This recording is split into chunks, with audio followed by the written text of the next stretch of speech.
we talk. But Doing good? yeah. Yep. What's up, Chaos, Kelson, Hound? Yeah, Good to see you guys as always. Yep. And looking forward to talking about Storycraft. Oh yes. Yeah. Yeah, good stuff.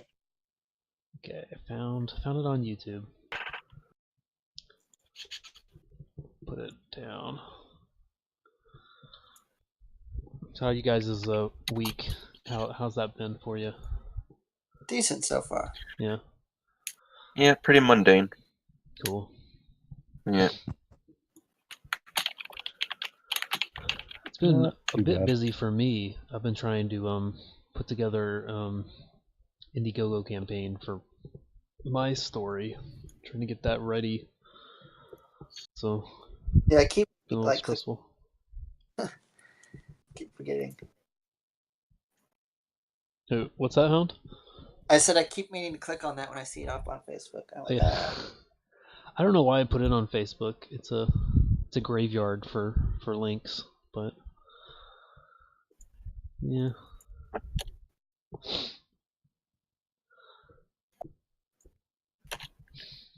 And okay. I think we got, yeah. Wow, this is great. This is great audio. Sounds good on my end. I'm just joking. We're just rambling for the first 2 minutes. Yeah. So story, Chaos. Tell me. So you've been thinking about, you've been wanting to get into telling stories and that sort of thing. You want to be writing professionally, right? Yeah. Cool. Yeah. So the goal is sort of to pursue a career in screenwriting. Mm-hmm. Television or movies. I don't care. Cool. And I'm also taking a very keen interest in comic books, and as well as maybe even like video games one day. I think Sure. there's sort of a passion for that as well, because I like games and I like video game narratives. So Sure. wherever I can pen my my ideas, with anyone willing to support them, I'm all for that, or vice versa. I'll support any project someone wants to work on, because Yeah. I think that's where my strengths are best, personally. Mm-hmm. Mm-hmm. But for me, I don't know. I recently graduated. Well, actually, it's been about a year since I've graduated from college, and I'm still trying to find that door, or trying to find that door to put my foot in, and it's overcoming the anxieties of that, Sure. venturing forth into that circle, or into that environment, because there's a lot of stories, a lot of horror stories you hear about that that place. Mm. I mean there's also good ones too, but like I just whatever I can to get in there, I'm all for it. Yeah. Yeah. But and I think sharing our ideas, and sort of, I guess, ways you focus and develop, how we do that with all of our ideas, I think is extremely important. So I'm really glad we can have talks like this Oh to yeah. get whatever Sure. we have off our chest. Well, I really think it's kind of a new golden age for at least telling stories through comics. I think it's a really great time to be And this just goes for comics. Like, I don't know about getting into TV or film, that sort of thing. I think that's still a challenge. But even there, it's it's kind of a golden age in a way. I feel like writers are more valued than ever. Oh You know? yes, oh yeah, So oh yeah. Like the film industry in Canada is like booming right now, which yeah, is where I am. So it's fantastic. that's something. Yeah, that's something I really want to cash in on as quick as possible.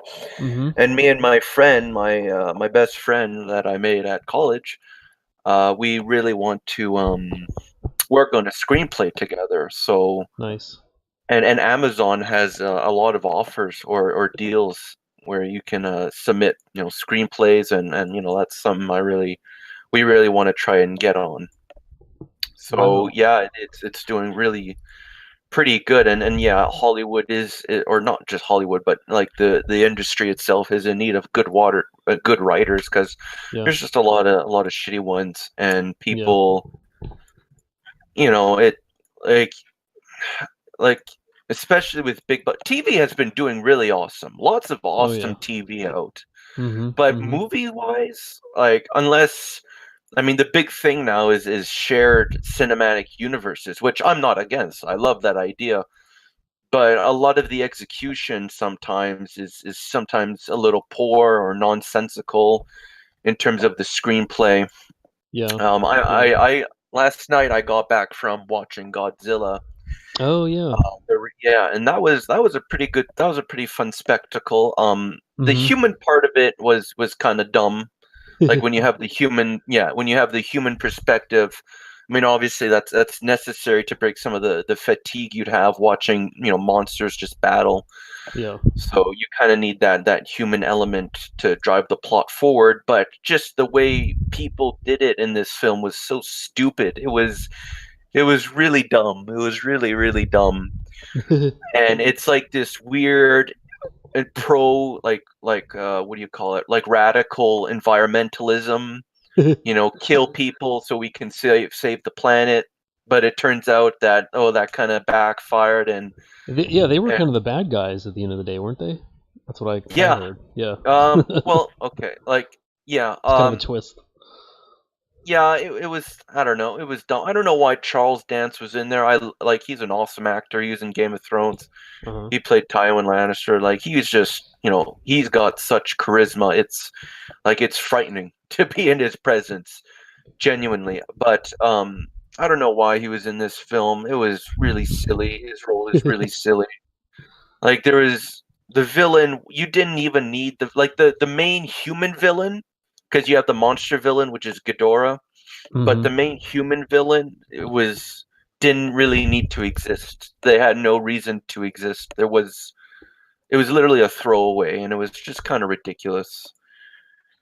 Well, I But heard yeah. kind of a like um a positive review of this particular movie, and that's that it took it was confident enough to no, I haven't even seen it, so I don't know if this is true or not, but it took Godzilla back to its roots, I guess, of being primarily about, just cool monsters smashing Yeah, on each other. yeah.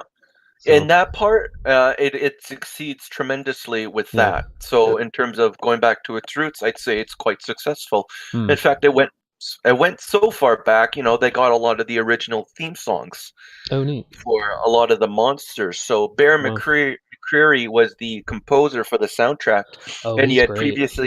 he had previously worked on God of War and The Walking Yeah. Dead. Like, yeah, he's awesome. And oh my, I mean, your name's Bear McCreary. I mean, of course you're gonna be awesome, Yeah. right? Like, literally, your name Writes is itself. Bear, so of course, yeah.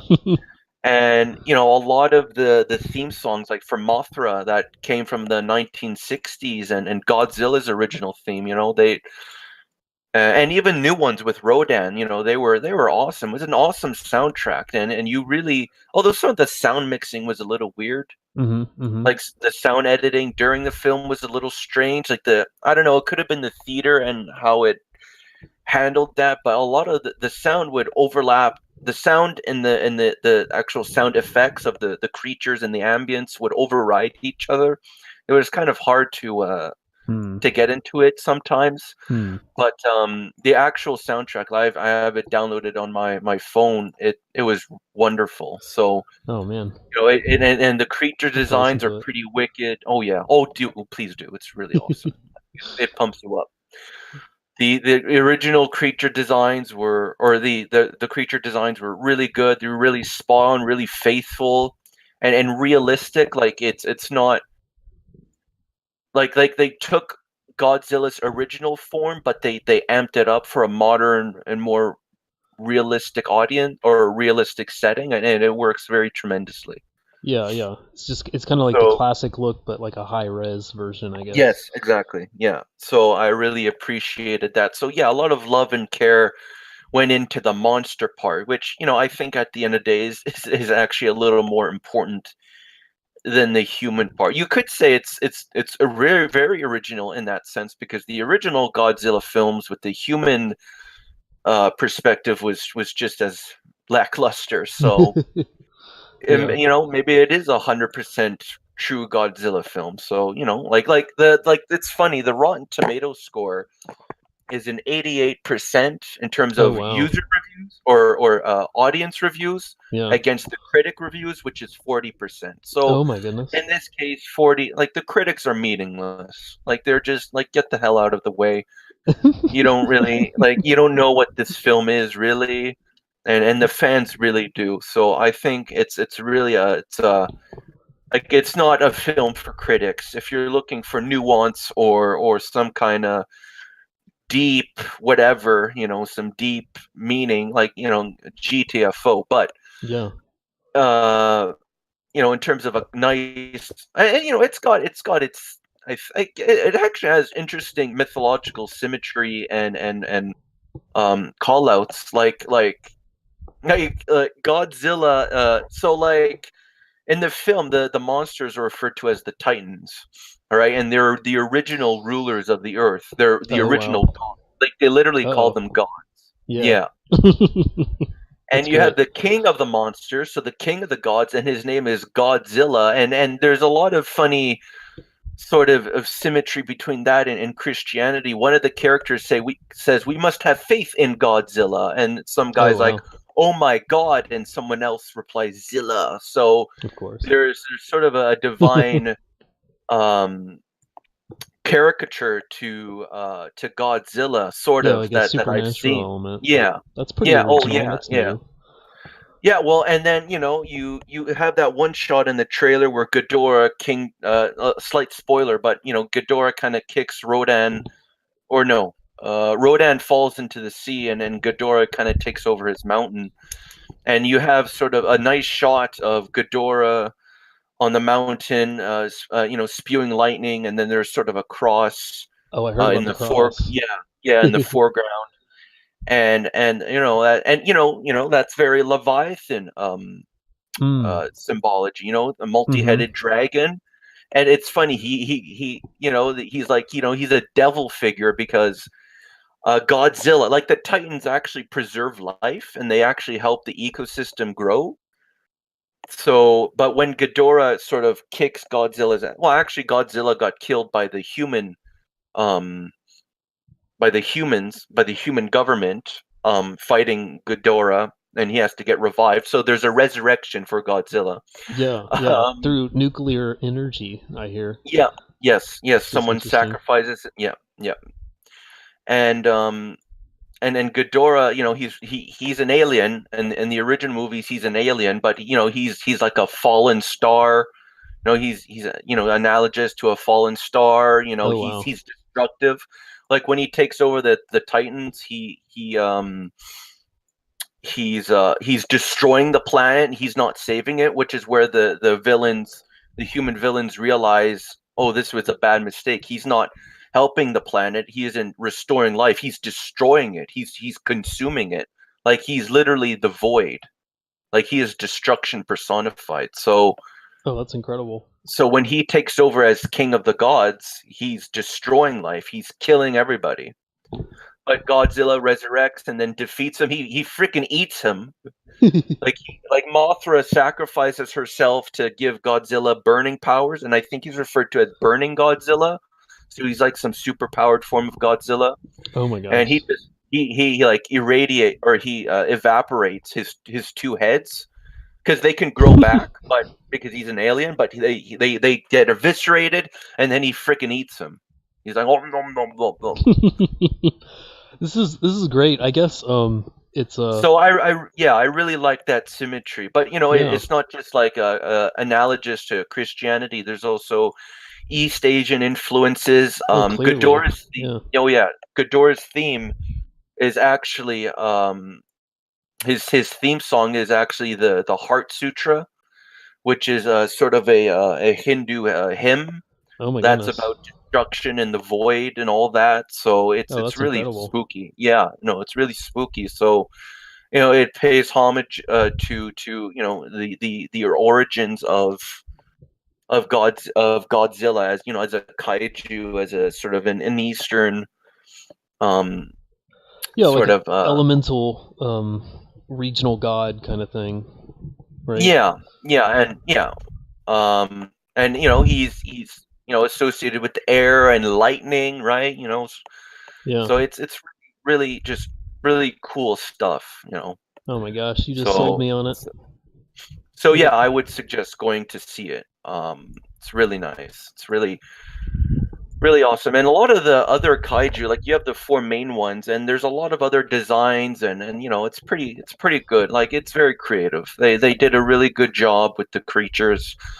Not so much with the human element. That was just weird and wacky. But again, I guess that's not really what it's about. So if you're looking in for like a Jurassic Park kind of deal, look elsewhere, because that Sure. actually had a good human plot.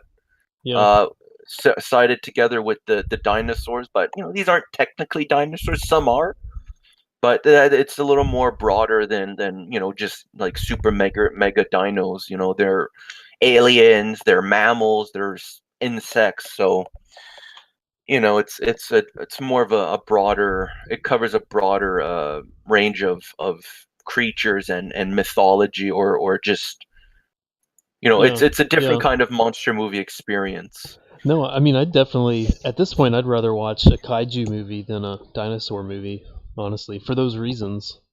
It's Yeah, handling more exactly. Yeah. aspects of you can tell a bigger story, I think. You can tell a supernatural story than just a big lizard story. Yeah. Well, I mean, I guess that depends. Like Jurassic Park works, I guess, because Yeah, sure. what its theme is. Like if I remember correctly, I haven't read the book, but just going by what I've seen in the film, and it's my favorite film of all time. Nice. Yeah. And the book's very different. Yeah. But... Oh, okay. Well, loved it as a kid, but well, it was my childhood. But it's like you don't mess with nature. Like don't try to usurp that, or you don't try to don't don't get too big for your britches, I guess, when it comes to the natural order, quote unquote. Like don't try to play God, I guess, is basically Well, what you could but it's yeah. probably more complex than that. I mean, Well, that's there's what's the book, great. there's the movie.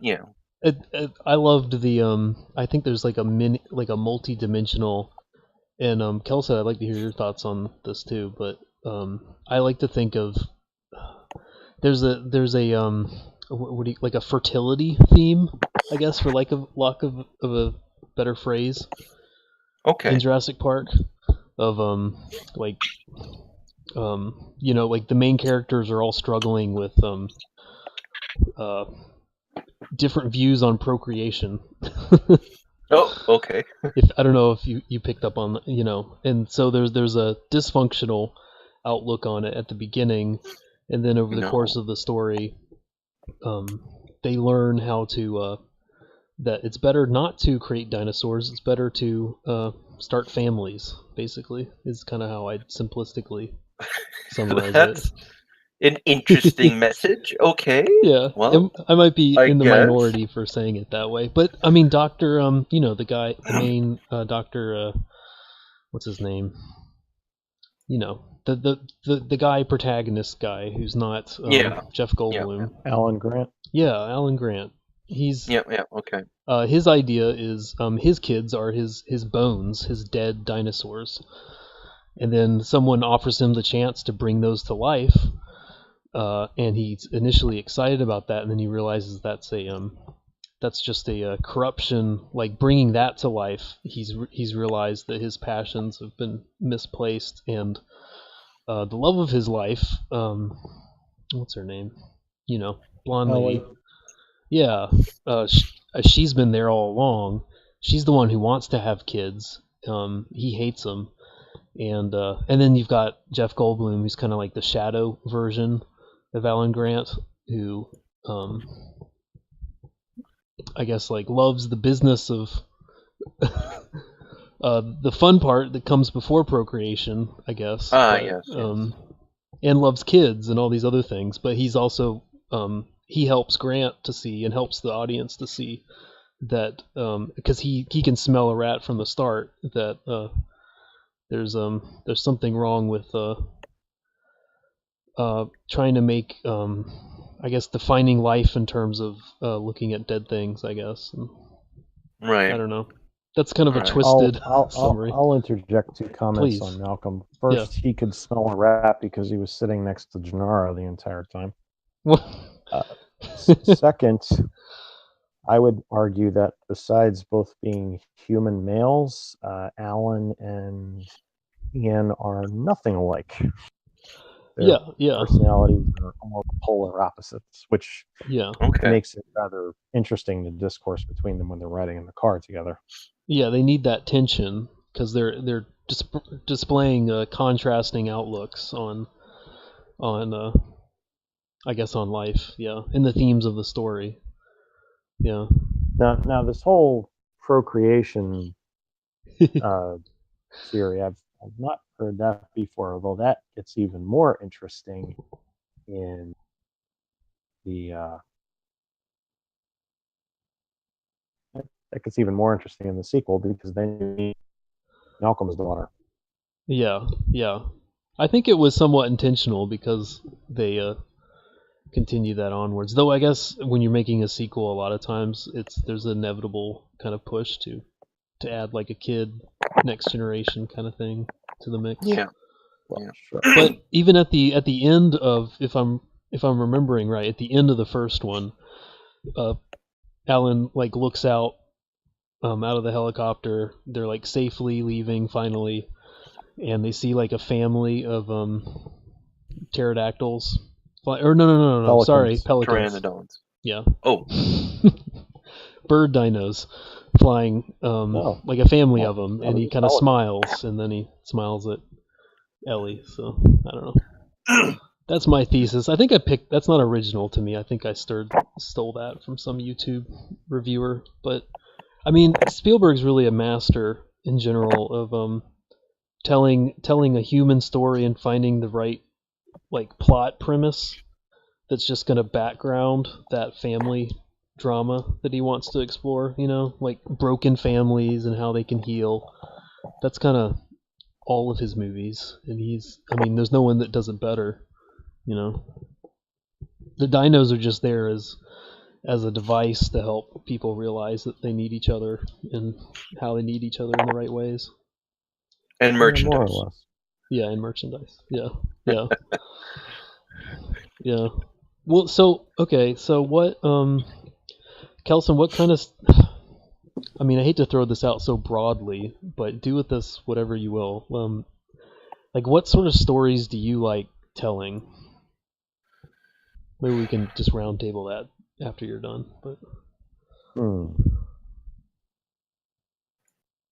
Well, I'd say a wide variety. I like I like to tell stories that have action, good character development, good character interaction, relationships, things that I like to flesh things out, perhaps to a fault. Too much world building? Yeah, that can be a challenge. There's the guy, the John Truby guy that I've talked about before. I really like his stuff. He says, you don't build a world and then try to populate it with characters. You build your characters, and then you build the world in order to you know, like the world is a in service to the characters. I mean, that's like a Suppose that's one way of script looking at it. writing. I mean, maybe you can. There's different kinds of stories, of course, but from a script writing perspective, you know, Yeah. the world serves the. It's just like a theme. It's just an extension of the central characters, basically. I mean, to dovetail with something that Chaos said earlier, Yeah. I you know, I don't really consider myself one now, but back in the day, I used to be quite a gamer. You know, played a lot of adventure games. I tended to prefer games like, say, Final Fantasy VII or Sony's Legend of Dragoon, if anybody remembers that game from PS1 era, over games like Madden or even, Call of Duty. I mean, I played Halo, but it was as much for the story as it was for the action. Mm-hmm. Mm-hmm. So I always kind of drew on inspiration from the way stories were told in games. Yeah. Yeah. Oh, so your narrative is, or your, like, the way you construct, I guess, your world is inspired by games then. Partially. Partially, okay. I mean, partially inspired by games, partially by movies, partially by books I've read. And, Yeah, that's I'd say my imagination was pretty well inspired by the works of, Tolkien, Lewis, and then even more, contemporary, real world based drama, thriller writers like Brad Thor. nice. Yeah. Well. Which I suppose the easiest way to get a feel for the type of stories I like to tell is to actually read some of my writing. I like to think it speaks for itself. Oh, sure. Sure thing, yeah.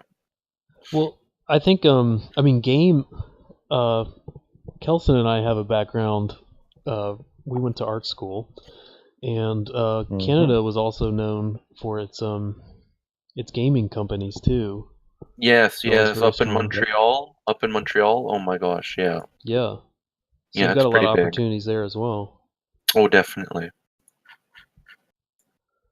Yeah. Yeah, video games, I think, besides books, are some of the biggest influences for my writings. Because sometimes when I write, I like to pretend it's also like, I do some of the world building. I'll categorize different elements or topics, whatever.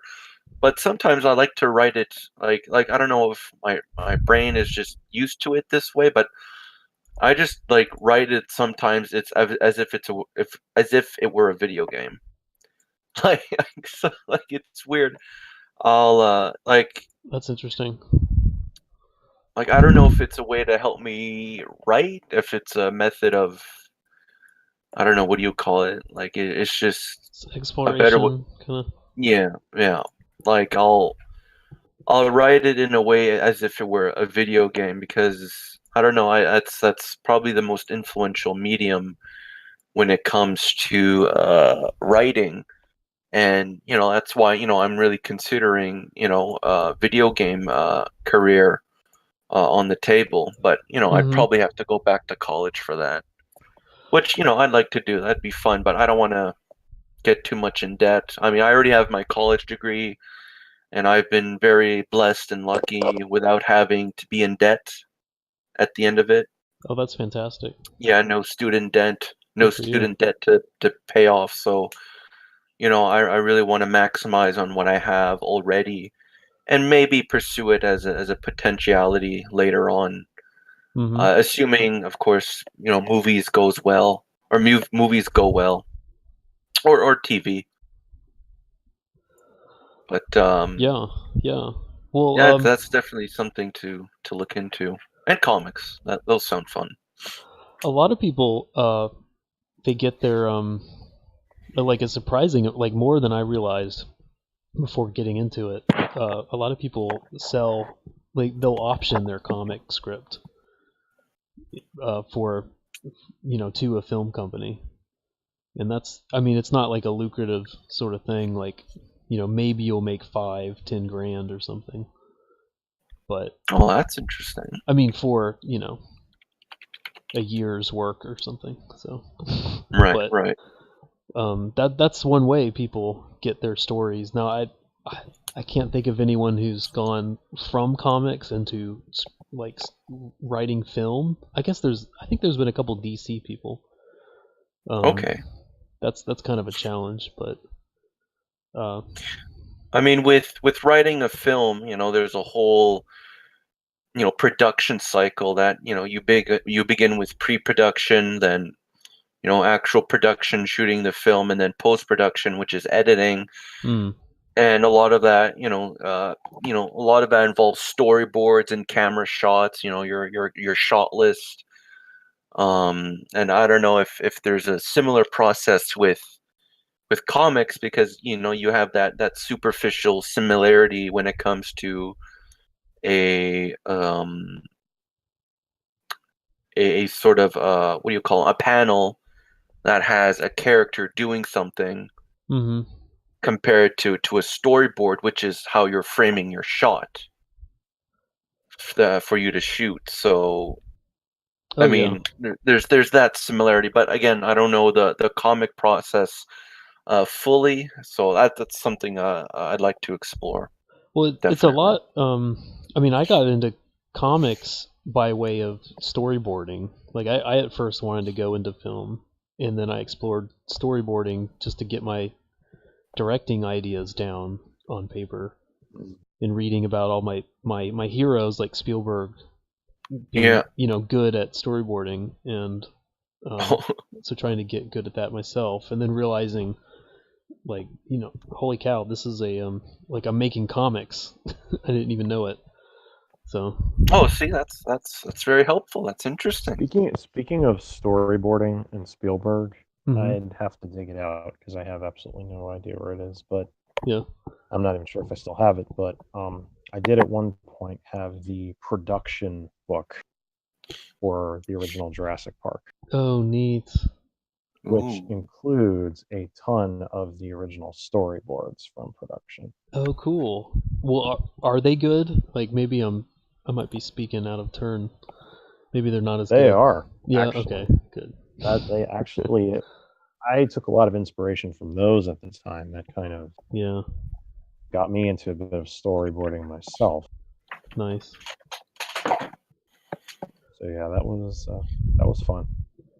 That's quite an art. There's a guy, Jason Brubaker. He's about to launch his own Indiegogo campaign. He made a living, and a pretty good living, in LA doing storyboards for a good number of years, like on commercials and stuff. And he almost worked on The Matrix. He helped the Wachowskis kind of pitch that originally, and things like that. And he, for over a decade, he was there, and then he moved from that into working at DreamWorks, and then and doing kind of like visual development type stuff. And now he makes comics, and it sounds like it's just kind of neat. There's a lot of these industries, they overlap, So. Oh man. But as far as writing goes, man, I wish I knew. I know Hound knows someone, it sounds like, who's relatively famous in our tiny circles. Who? Well, I don't know them directly. I know someone who knows them. That's cool. So did you hear like the Naked Bible episode with the missionary from Nepal? No. Okay. Well, I'm in contact with him, and he's in contact with a bunch of people. Okay. What kind of people? People like various scholars, like De Silva or. Oh, nice. Okay. Dr. Heiser, etc. Nice. Oh, that's great. But what's the guys? You mentioned them last week. There's the guy who's he's written books and he's done like screenwriting kind of stuff. Brian So, Godawa. yeah. Maybe you mentioned him, but I think it cut out for me for a second, so maybe you just said his name. Brian Godawa. Yeah. He's Yeah, a cool yeah. guy. Yeah, he's the one who got me into preterism, so I gotta give him that big pat on the back. Oh wow. Yeah, no, it was because of his views that I reconsidered some of my stances on eschatology. So that was pretty helpful. I still think Godawa was a bit too far, but yeah. He assuage Kelson's fears. You're talking partial preterism, right? Yeah, partial preterism. Yeah. I just said preterism as a general a category of eschatology, or eschatological views on Revelation and New Testament prophecies. Of course, I'm not fully preterist because of some of the things that don't fit in a preterist full worldview. But yeah. So just preterism as a broad statement, not specifically full 100% preterist. Yeah. But yeah, he's the one who did get me into that, and I gotta, I really appreciate it. So and he's got a really good track record. He wrote a screenplay for Crying Out Loud with Kiefer Sutherland in it, which is like that should have been his big break, but it wasn't, which is sad. But oh well. Oh, did it never like come to screen Well, or like something? it got adapted. It got made. It was good, but but in terms of his career, it didn't it wasn't that big of a launching pad as he hoped it would be. Oh, that's too bad. Yeah, no, it is. But there's a reason for that, I guess, and sure. He gets to talk with Heiser and introduce us and weave stories that help us understand biblical topics better. So maybe that was the reason. But of course, you always want to go above and beyond and land a nice comfy career in that circle, that sort of Hollywood circle. Yeah. Because that's your dream job, and that we all want to achieve our dreams. So yeah. I actually know about Brian Godawa I only found out about him the last few months, and that's because he started doing this YouTube / podcast series with Doug TenNapel. Who's a comic artist. He also is the creator behind Earthworm Jim, of all things. He's friends with Brian Godawa and Michael J. Nelson, who was the human on Mystery Science Theater 3K. So just like three weird guys, two of them who have random ties to pop culture from the 90s, and he like all three of them are Christian, and they do what did they call it? I'll send you a link to. I can find it right now. It'd just be like an hour-long show where they talk about. I guess they were basically trying to evangelize the YouTubes, and trying to be edgy as three middle-aged men can be. It was a little cringe, but it was earnest, so you kind of were like, oh, good for you guys. Yeah. And he was a funny guy. He reminds me, he looks like, and he sounds just like the Offensive Christ show. Okay. Wow. So trying to go out there. He looks like one of the guys, the three horsemen from the X-Files. I haven't seen that.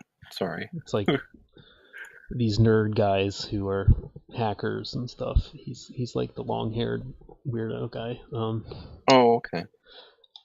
Files. I know the guys you're talking about, but I spent since I watched.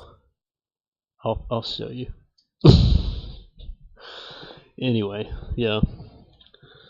But at least as far as comics is concerned, I think it's never been a better time to be a comics writer, to explore storytelling and kind of hone your craft as a writer, because there's a lot of now there's multiple ways to crowdfund comics, like very low, I mean basically zero cost of entry to get in there and kind of test out your ideas. Oh wow. Yeah, you just got to find an artist who can draw something out for you, but that's really the only challenge. I think getting into Hollywood, you don't need me to tell you, getting into Hollywood's hard. Oh yeah. There's a hierarchy, and when you get in, you're starting from the bottom, and you gotta climb your way up. So yeah. Yep. I imagine Canada's easier, honestly, to get into either games or TV in particular, because there's just so much that's being made. Oh yeah. So. Yeah, but they're always looking for new people, so yep. Yeah. It's just I have to make plans to move and set up or just set up a nice living space to actually pursue a nice job I'm looking at.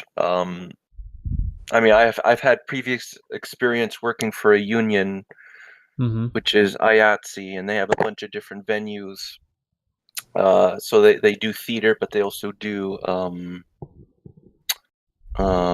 movies, and because I've worked for that union, there's a film studio I'm looking at that is under that union IATSE, and I'm really trying to establish a connection based off of my previous experience working for the union, and hoping that goes well. Nice. Yeah. Yeah. And union sounds pretty good. Yeah. Well, that's Yeah. that's really fantastic. You're not talking about just having a pie in the sky kind of a fantasy job that you're just thinking about. Like, you've already paid into this career with some practical experience, so which is great. Yeah, I tried applying elsewhere, and the graduates the people working there, it was a company that sells or that loans film equipment, particularly lights and grip equipment. So Oh, cool. and they were actually previous attendees at my college in the course I went to. But I went and visited them, gave in my resume, and they never called back. So I'm sure. Oh well. Well, you might be on file with them still. So Yeah. you never know. Yeah, I think I may have given too vague of an answer for when I was moving there, and I probably should have been a little more specific, because they're not looking for stragglers or people who doubt. They want commitment, and God, I don't think I gave that. I don't think I. They want to sign someone. Yeah. Like, they want to make a decision that day. Yeah, that's tough. Yeah, that was them. Oh well, learning experience. You take it and you go, and you don't screw up again. No, of course. Yeah. Because your first year in the industry, it's going to be the most you learn. Way more than college, probably. Although college is a nice starting ground. I actually loved my college experience, without the partying and the drinking part. I didn't do that, but I met my best friend there, and it was just an awesome experience. I had great teachers. They were awesome. Everyone else was kind of bratty and all millennial-like. I'm just kidding. No, that's a little tongue-in-cheek. But they're all kind of rude to the like not to their face, but they were like behind their backs. They were like, "Oh, you're such a shitty teacher," and it's like, no, they're a pretty good teacher. You're just a shitty student. I actually remember one girl who said that, and she failed third semester and never came back. Serves her right for being a little arrogant. Now, did you not to ask, not trying to dox you or anything, but did you study writing at all while you were in college, or? Professional writing. Oh, script writing. Yeah, or Yeah, creative writing. script writing. Well, they taught us how to do script writing, and I have a few books on that. Cool. Wow. In terms of no, it's a great course. It's a great course. Um,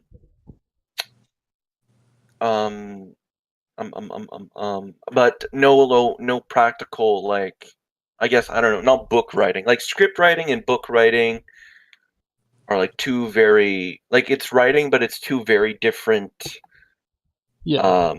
systems, or not systems, but two different disciplines.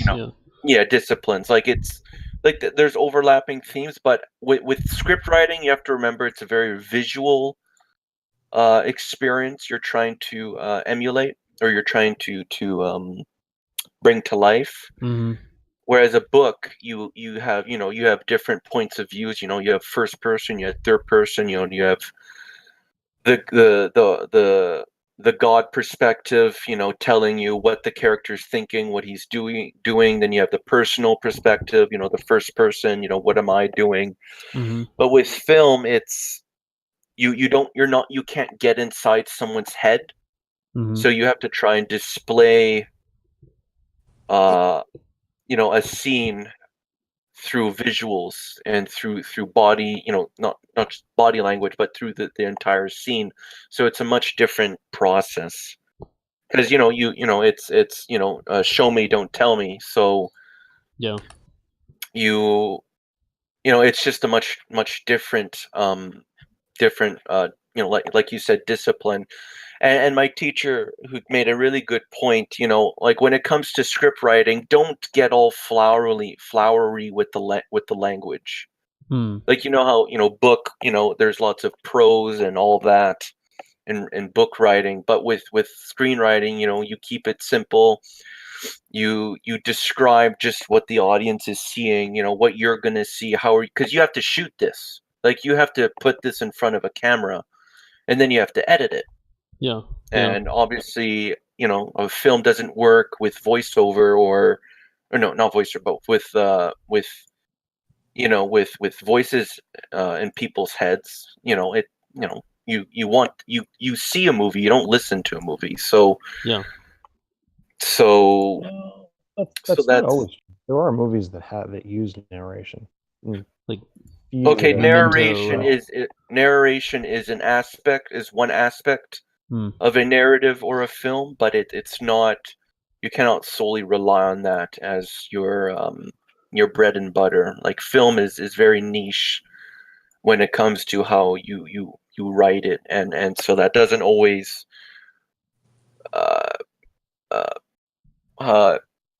like, the way you write it isn't always in tune with how you'd write a book. And they made sure to they made sure to tell you, like, it's not that kind of writing. And I actually do like, the script writing methods. It's actually very, very interesting, and I like it.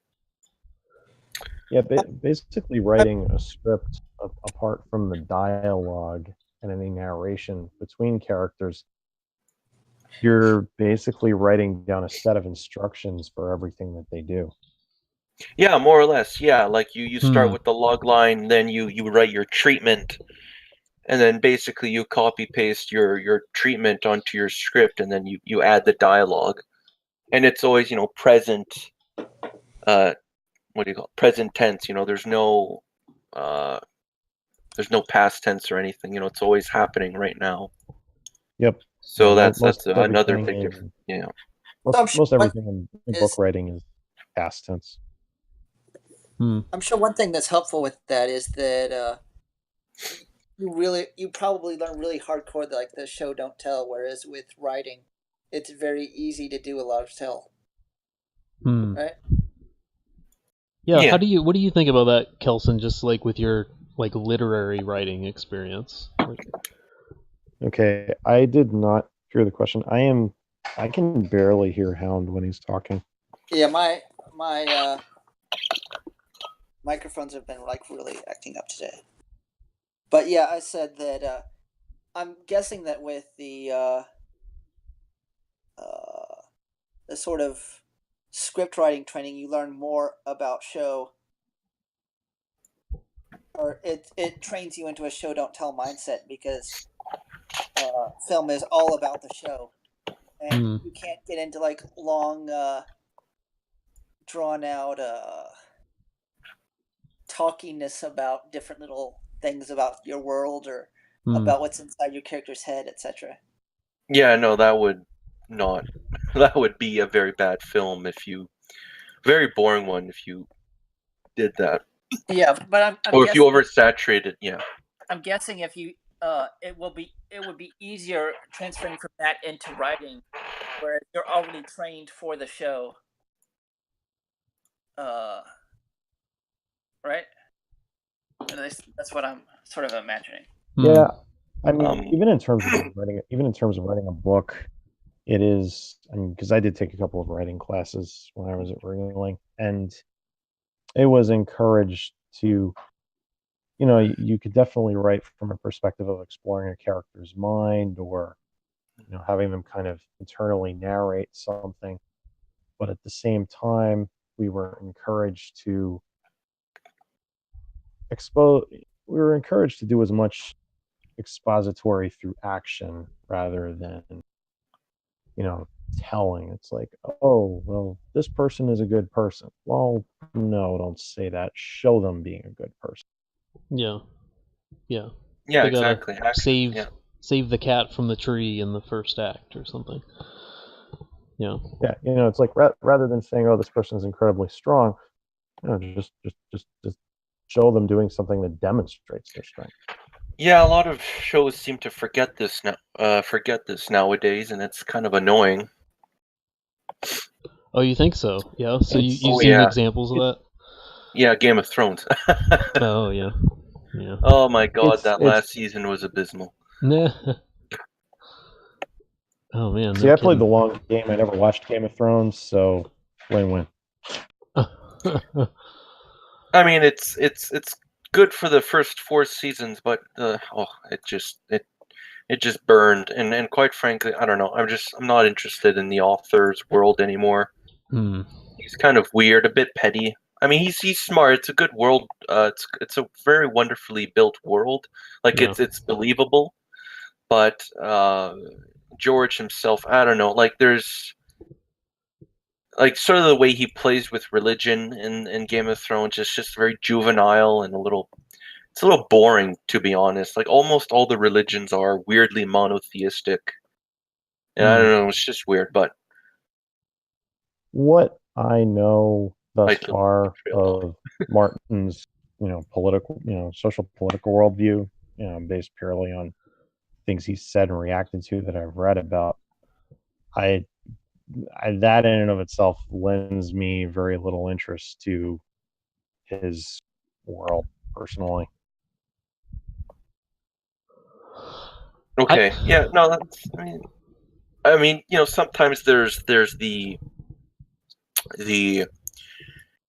whole separate the artist from the art, or thing like that quote. But I mean, sometimes the art gets influenced a little too much by the artist, and it's hard to separate that sometimes. So, I mean, I think one of the things another thing that definitely turned me off to even watching Game of Thrones was like all the graphic depictions of medieval torture, which I saw that's not sampling of just in the honest trailer, and I'm like, I don't need to be watching it.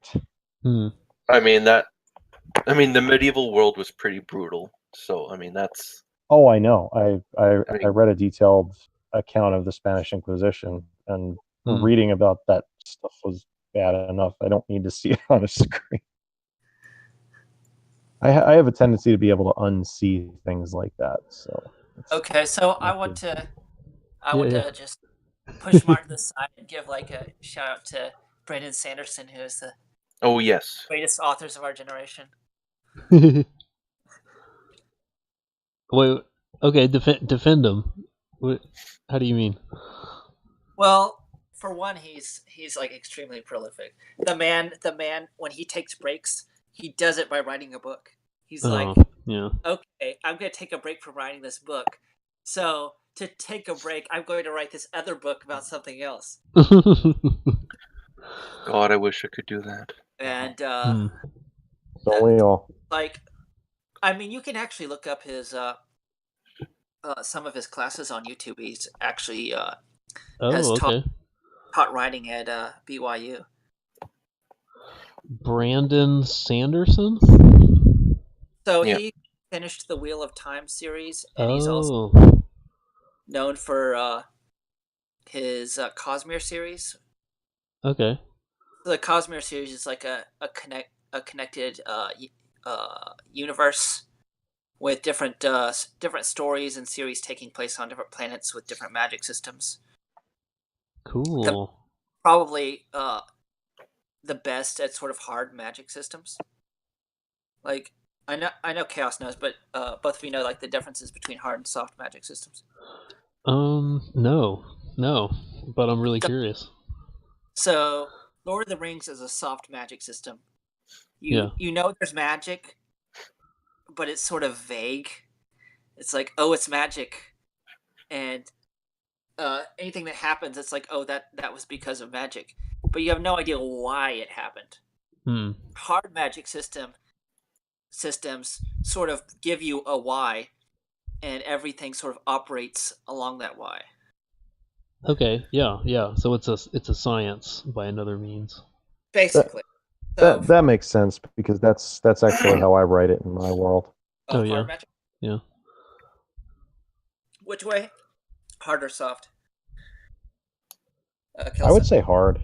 Yeah. Because there is a definite science behind anything that would be considered magic. It's either influenced by, currents of energy or by spiritual forces. So the pros and cons of them is soft magic systems. There's like this air of like grandeur and mystery to it because you don't know how it works. It's just there.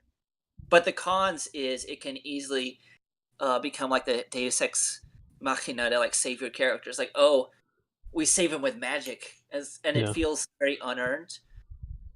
But if he gets out of a situation with magic, and you already know how the system works, and this is like an intriguing new way of using it, but it is in line with the rules, it feels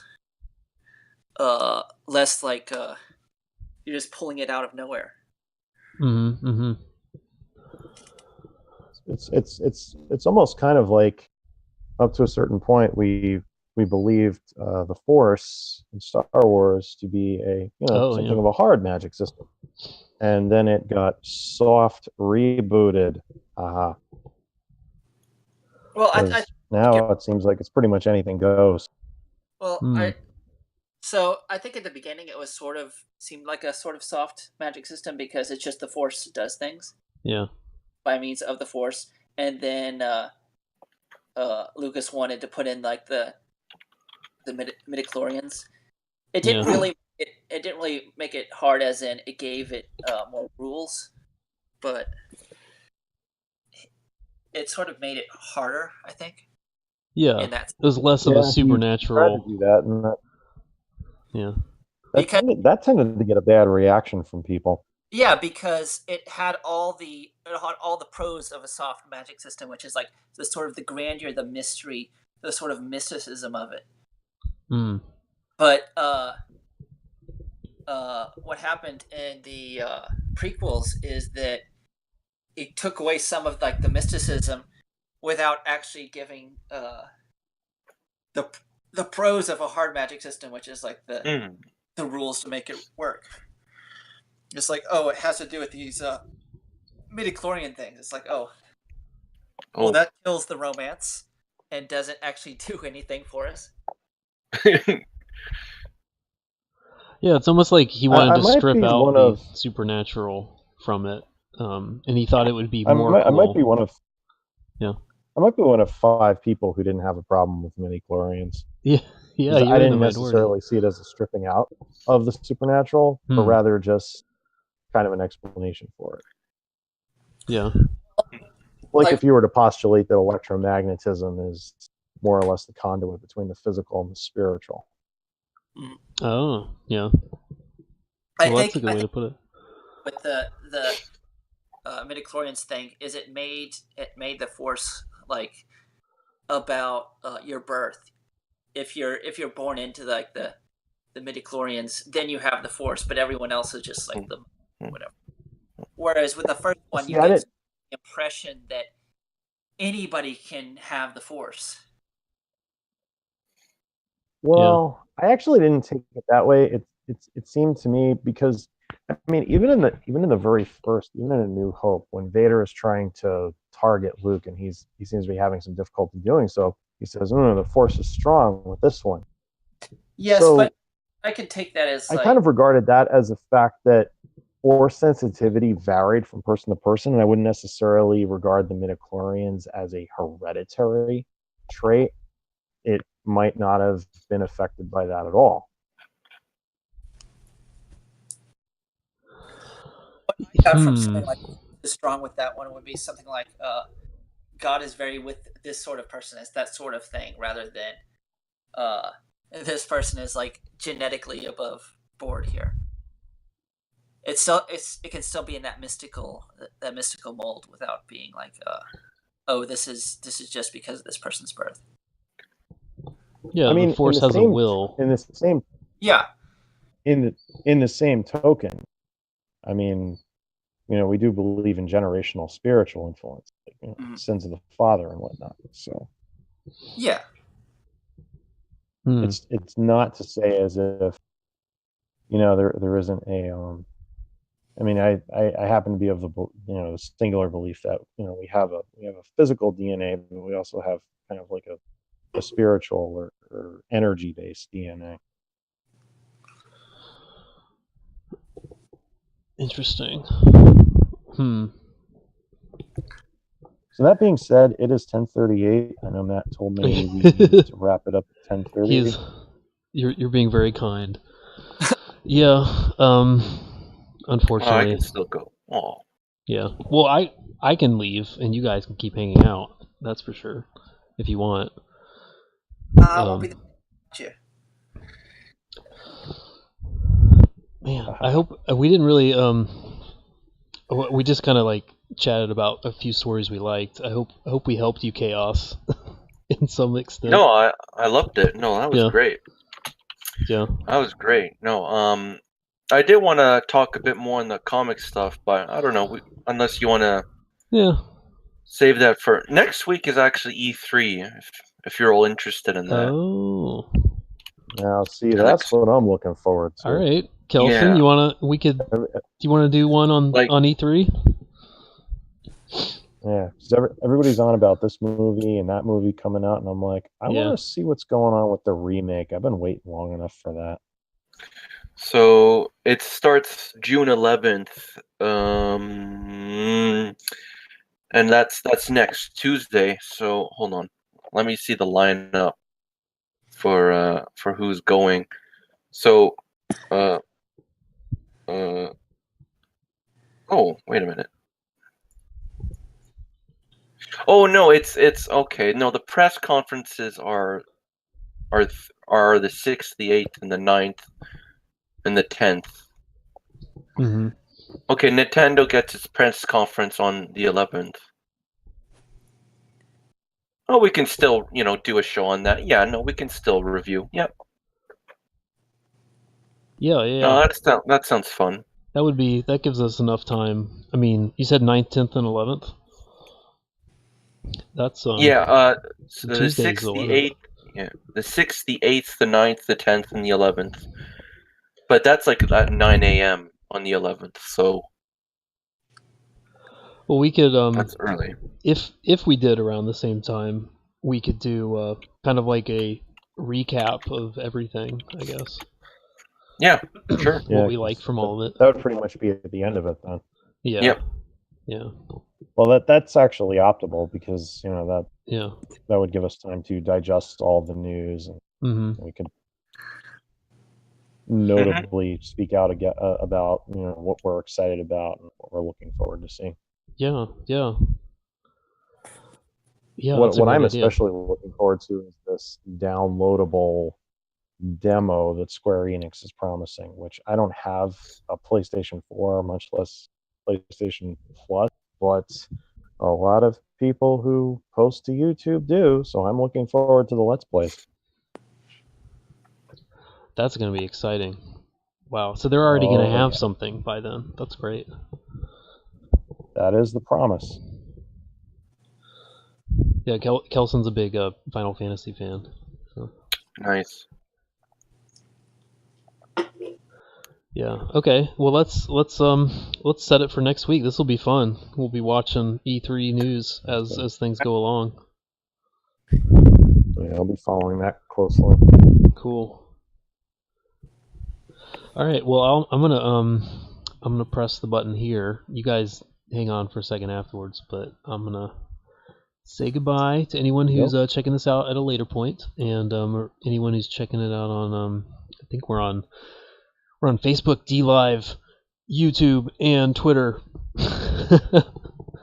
But yeah, thanks everyone, and have a good night.